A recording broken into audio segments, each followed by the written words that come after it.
Detail मैं आपके सामने ये रखता हूँ कि IMF की इंस्ट्रक्शन क्या है। आप उसमें बताएं कि आपको क्या लगता है कि उस पर कितना मनोअन अमल होगा, क्योंकि करना ज़रूरी है।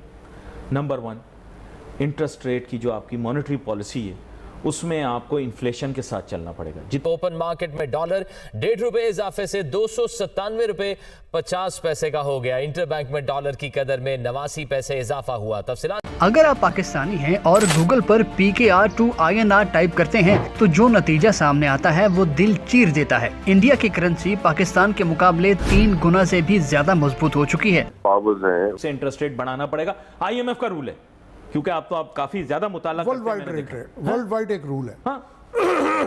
Inflation plus 3%। बात अंडरस्टूड सी हो गई। अब वो कहते हैं कि इस पे अमल आपको करना पड़े। सेकंड, वो कहते हैं कि करेंसी आपकी free float, demand and supply.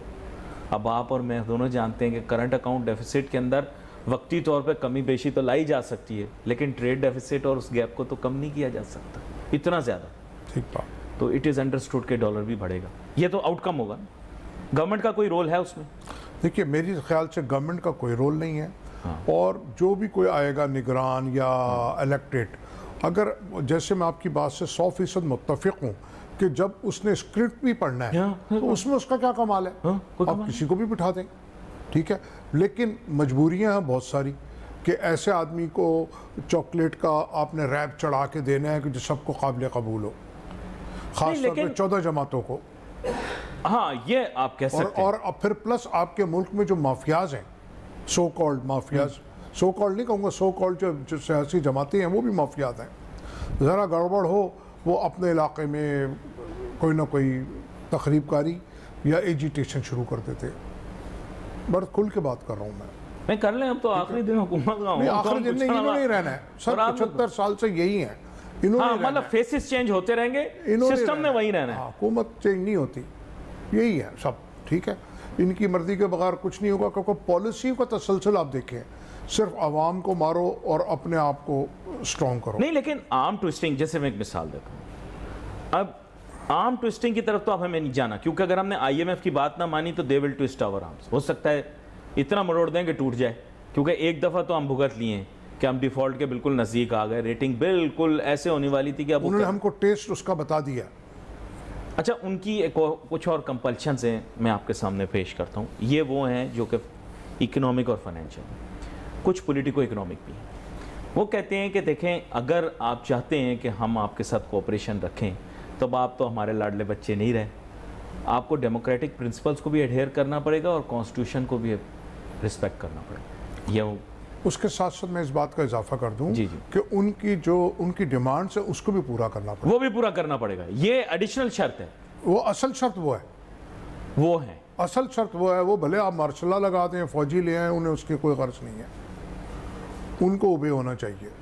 और वो है नंबर 1, इंटरेस्ट रेट रजीम को आपने वैसे रखना है, फॉरेन एक्सचेंज रजीम को ठीक रखना है। अच्छा, और फिर वो ये भी कहते हैं कि आप अपने खर्चे कम करो। हमारे वाले मान नहीं रहे। नहीं, हमने इन दोनों पे मान रहे हैं, खर्चे पे नहीं मान रहे। उस बात को हमें बताया नहीं जाता, लेकिन खर्चे तो कम करने हैं ना। तो कैसे करेंगे फिर उसका? देखें, अगर आप वो कट नहीं लगाएंगे तो फिर आपको डेवलपमेंट एक्सपेंडिचर पे कट लगाना पड़ेगा। आपके ख्याल से क्या अभी के हालात में डेवलपमेंट एक्सपेंडिचर पे कट लगा देंगे? देखिए जनाब, बात यह है कि डेवलपमेंट एक्सपेंडिचर पे भी कट लगाना पड़ेगा आपको, क्योंकि वो आपके पूरे जो बताए जाते हैं नहीं लगते। 75% ज़ाया हो जाते हैं, 25% लगते हैं। और अगर सिंध में देखें और बहुत से बलूचिस्तान में देखें, वह लगते ही नहीं है, सिर्फ कागज़ों में लगते हैं।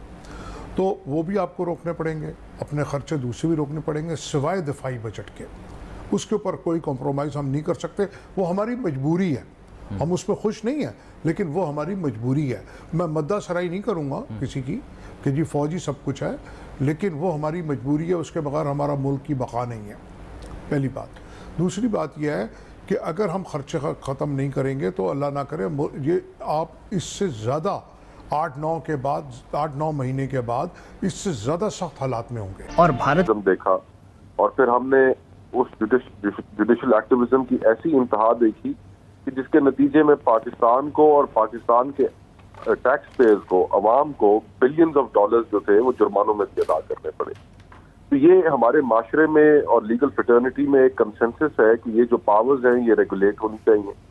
اور یہ ریگولیٹ ہونے کے بعد پھر اس میں ایک اپیل کا بھی حق ہونا چاہیے، کیونکہ یہ نیچرل جسٹس کے خلاف ہے کہ آپ ایک شخص کو کیس کے اوپر سو موٹو نوٹس دے کر فیصلہ کر دیتے ہیں اور پھر اس کے پاس کوئی اور فورم بچتا نہیں ہے جہاں پر جا کر وہ اپنا موقف یا کوئی اپیل دوبارہ دائر کر سکے.